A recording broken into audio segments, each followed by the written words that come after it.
गुड़िया बहुत समझदार चिड़िया थी। वो अपनी माँ की मदद करने का कोई ना कोई नया तरीका ढूंढती थी।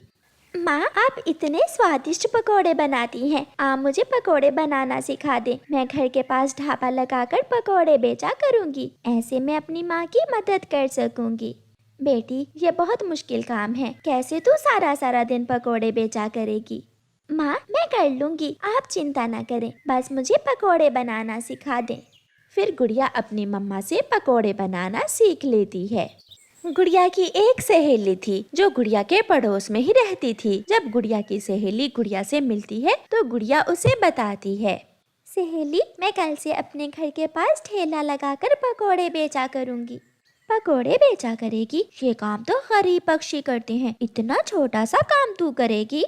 कोई भी काम छोटा या बड़ा नहीं होता, मेहनत करने से हर काम बड़ा बन जाता है। तो फिर तू ही कर ऐसे बड़े बड़े काम। आज से तेरी और मेरी दोस्ती खत्म हुई। मैं एक पकोड़े बेचने वाली चिड़िया से दोस्ती नहीं रख सकती। गुड़िया की सहेली वहाँ से चली जाती है, मगर गुड़िया अपने फैसले पर पक्की रहती है। वो दूसरे दिन अपने घर के पास पेड़ के नीचे पकोड़ों का ठेला लगा लेती है। कुछ ही देर में गुड़िया के पकोड़ों की खुशबू पक्षियों को खींच लाती है और वहाँ भीड़ लग जाती है। मुझे पहले दो पकोड़े, मैं पहले आई हूँ, मैं पहले आई हूँ। लूसी आंटी और हरियाली तोती, आप सब चिंता ना करें, पकोड़े सबको मिलेंगे। थोड़ी देर बाद गुड़िया की सहेली मीना वहाँ से गुजरती है और गुड़िया उसे आवाज देती है, मीना, मीना सहेली, आओ पकोड़े खा लो। खबरदार, जो फिर कभी मुझे सहेली कहा तो मेरी तेरी दोस्ती खत्म हुई। अब दोबारा मुझे आवाज न देना। मीना गुस्से में वहाँ से चली जाती है। ऐसे दिन गुजरते गए और फिर एक दिन मीना की शादी होती है, मगर मीना अपनी शादी पर भी गुड़िया को इनवाइट नहीं करती। मम्मा, आज मेरी सहेली मीना की शादी है। उसने मुझे बुलाया तक नहीं, मगर मैं गिफ्ट लेकर उसे शादी की शुभकामनाएं जरूर देने जाऊंगी। हाँ बेटी, आप ये गिफ्ट ले जाओ और मीना से मिल आओ। गुड़िया अपनी सहेली के लिए गिफ्ट लेकर उसके घर जाती है। चली जाओ, तुम यहाँ क्या करने आई हो? मेरे ससुराल वाले आते ही होंगे, क्या कहेंगे वो कि मेरी सहेली एक पकोड़े बेचने वाली है। मीना सहेली, मैं तेरे लिए गिफ्ट लेकर आई थी। मीना गुड़िया का गिफ्ट उठाकर बाहर फेंक देती है। मेरी शादी बहुत अमीर घर में होने जा रही है, मुझे तेरे जैसी पकोड़े बेचने वाली के गिफ्ट्स की कोई जरूरत नहीं है, चल भाग यहाँ से। गुड़िया रोती हुई वहाँ से चली जाती है। मीना की शादी हो जाती है और वो ब्याह कर अपने पति के साथ चली जाती है और गुड़िया फिर से अपने काम में लग जाती है।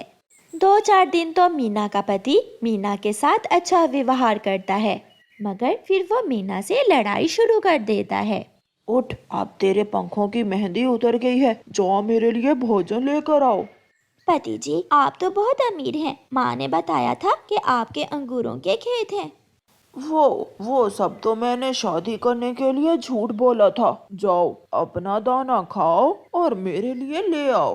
मीना ने तो कभी काम किया ही नहीं था, इसलिए वो दाना लेने जब जंगल जाती है तो उसे बहुत परेशानी होती है। वो शाम को खाली हाथ ही वापस लौट आती है। बेशरम, तू सुबह से गई है, मैं भूख से मर रहा हूँ और तू खाली हाथ ही वापस आ गई। मीना का पति मीना को मारने लगता है। मुझे मत मारिए पति जी, मैं कल दाना ले आऊंगी। चल जा, अब मेरे लिए चाय बना कर ला। मीना को तो चाय बनाना भी अच्छे से नहीं आती थी। मीना जब चाय लेकर आती है, छी छी, ऐसी बकवास चाय तो कोई जानवर भी ना पिए। चल दफा हो जा मेरी नजरों से, वरना बहुत मारूंगा तुझे। ऐसे मीना की जिंदगी बहुत मुश्किल हो जाती है और फिर एक दिन मीना का पति दारू पीकर घर आता है और उसे मारना शुरू कर देता है। मीना फैसला करती है कि वो अब उस घर में नहीं रहेगी। वो उस शाम अपने घर वापस चली जाती है। गुड़िया पकोड़े बना रही थी जब दोपहर के बाद मीना वहाँ आती है। मीना के चेहरे पर मार के निशान थे। मीना गुड़िया के पास आकर रोने लग जाती है।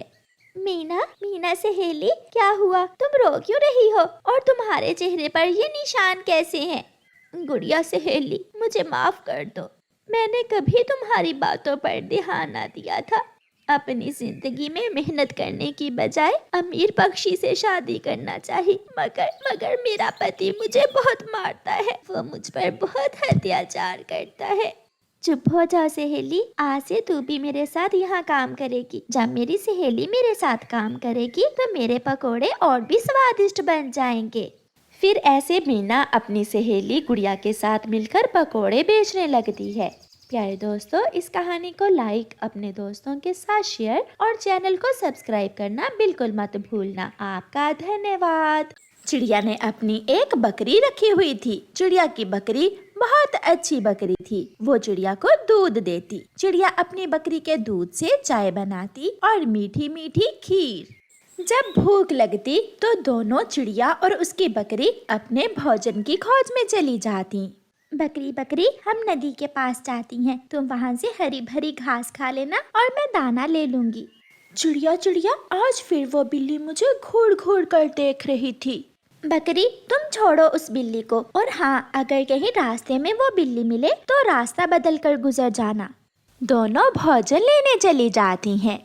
वो काली बिल्ली गोरी कव्वी की थी। जैसी गोरी कव्वी ऐसी ही गोरी कव्वी की बिल्ली थी। म्याऊं म्याऊं, मालकिन मालकिन, मुझे भूख लगी है। म्याऊं।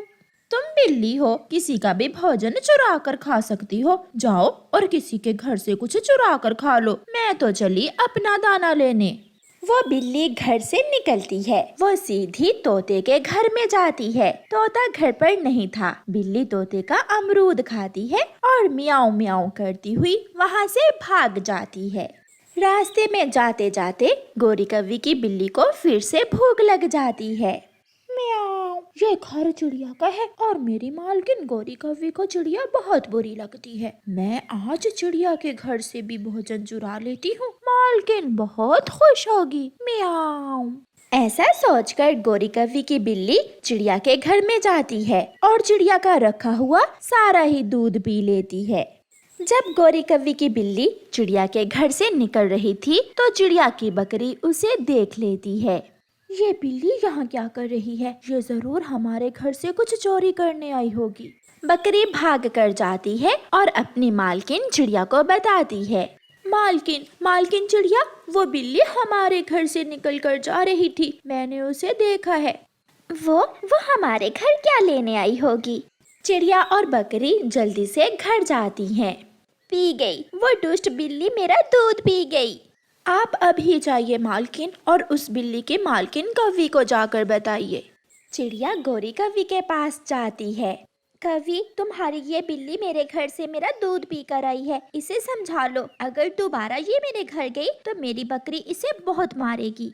अरे अरे, झूठ मत बोलो, मेरी बिल्ली तो सुबह से घर में ही है। मियाऊं मियाऊं, मालकिन मालकिन, ये चिड़िया झूठ बोल रही है। इसकी बकरी बहुत कमजोर है और ये मुझे देखकर जलती है, इसलिए तो ये मुझ पर झूठे इल्जाम लगा रही है। मियाऊं मियाऊं। तो ठीक है काली बिल्ली, अगर तुम दोबारा मेरे घर आई तो जिंदा बचकर वापस नहीं आओगी। चिड़िया चली जाती है। बिल्ली बिल्ली, सच बताओ, दूध किसने पिया था? म्याऊं, मैंने ही दूध पिया था मालकिन। म्याऊं। मुझे पता था ये काम जरूर मेरी शरारती बिल्ली का ही होगा। अच्छा, अब दोबारा उस चिड़िया के घर ना जाना, वरना वो चिड़िया तुझे रंगे हाथों पकड़ लेगी। म्याऊं, मैं भी आपकी बिल्ली हूँ, मैं कभी पकड़ी नहीं जाऊंगी। म्याऊं म्याऊं। मालकिन, अगर वो बिल्ली दोबारा हमारे घर आई तो मैं अपने सींग मार मार कर उस बिल्ली को मार दूंगी। नहीं बकरी, मैंने उस बिल्ली को सबक सिखाने के लिए उपाय सोच लिया है। चिड़िया अपने दूसरे पड़ोसी कबूतर के पास जाती है। कबूतर के पास एक कुत्ता था जिसका नाम टॉमी था। कबूतर भैया, क्या आप अपना टॉमी मुझे एक दिन के लिए दे सकते हो? हाँ चिड़िया, मगर मेरा टॉमी बहुत गुस्से वाला है। इसे चोरी पसंद नहीं है। ये अपनी चीजों की अच्छे से रखवाली करता है। कबूतर भैया, मुझे भी टॉमी से एक बिल्ली को पकड़ना है और मुझे विश्वास है टॉमी ये काम बहुत अच्छे से करेगा। चिड़िया कबूतर का टॉमी अपने घर ले जाती है। दूसरे दिन चिड़िया अपनी बकरी का दूध निकालती है और दूध निकालकर टॉमी के पास रख देती है। टॉमी टॉमी, ये दूध कोई ना चुराए, मैं और मेरी बकरी बाहर जा रहे हैं। मालकिन, अब मजा आएगा उस बिल्ली की बच्ची को। ऐसे दोनों बकरी और चिड़िया वहाँ से चली जाती हैं। गौरी कौवी की बिल्ली भी घर से निकलती है। उसके मुंह तो चिड़िया की बकरी का दूध लग चुका था। गौरी की बिल्ली सीधी चिड़िया के घर जाती है और इधर उधर देखकर चिड़िया के घर में घुस जाती है। दूध के पास बैठा हुआ टॉमी बिल्ली को देखकर गुस्से में आ जाता है और बिल्ली पर हमला कर देता है। फिर क्या था, बिल्ली आगे आगे और टॉमी पीछे पीछे। टॉमी बिल्ली को भगा भगा कर थका देता है। म्याऊ म्याऊ, मर गई, ये चिड़िया के घर में टॉमी कहाँ से आ गया? टॉमी टॉमी, मुझे माफ कर दो, मैं फिर कभी चिड़िया के घर नहीं जाऊंगी। म्याऊ म्याऊ। ऐसे गौरी की बिल्ली को चिड़िया मजा सिखाती है। प्यारे दोस्तों, इस कहानी को लाइक, अपने दोस्तों के साथ शेयर और चैनल को सब्सक्राइब करना बिल्कुल मत भूलना। आपका धन्यवाद।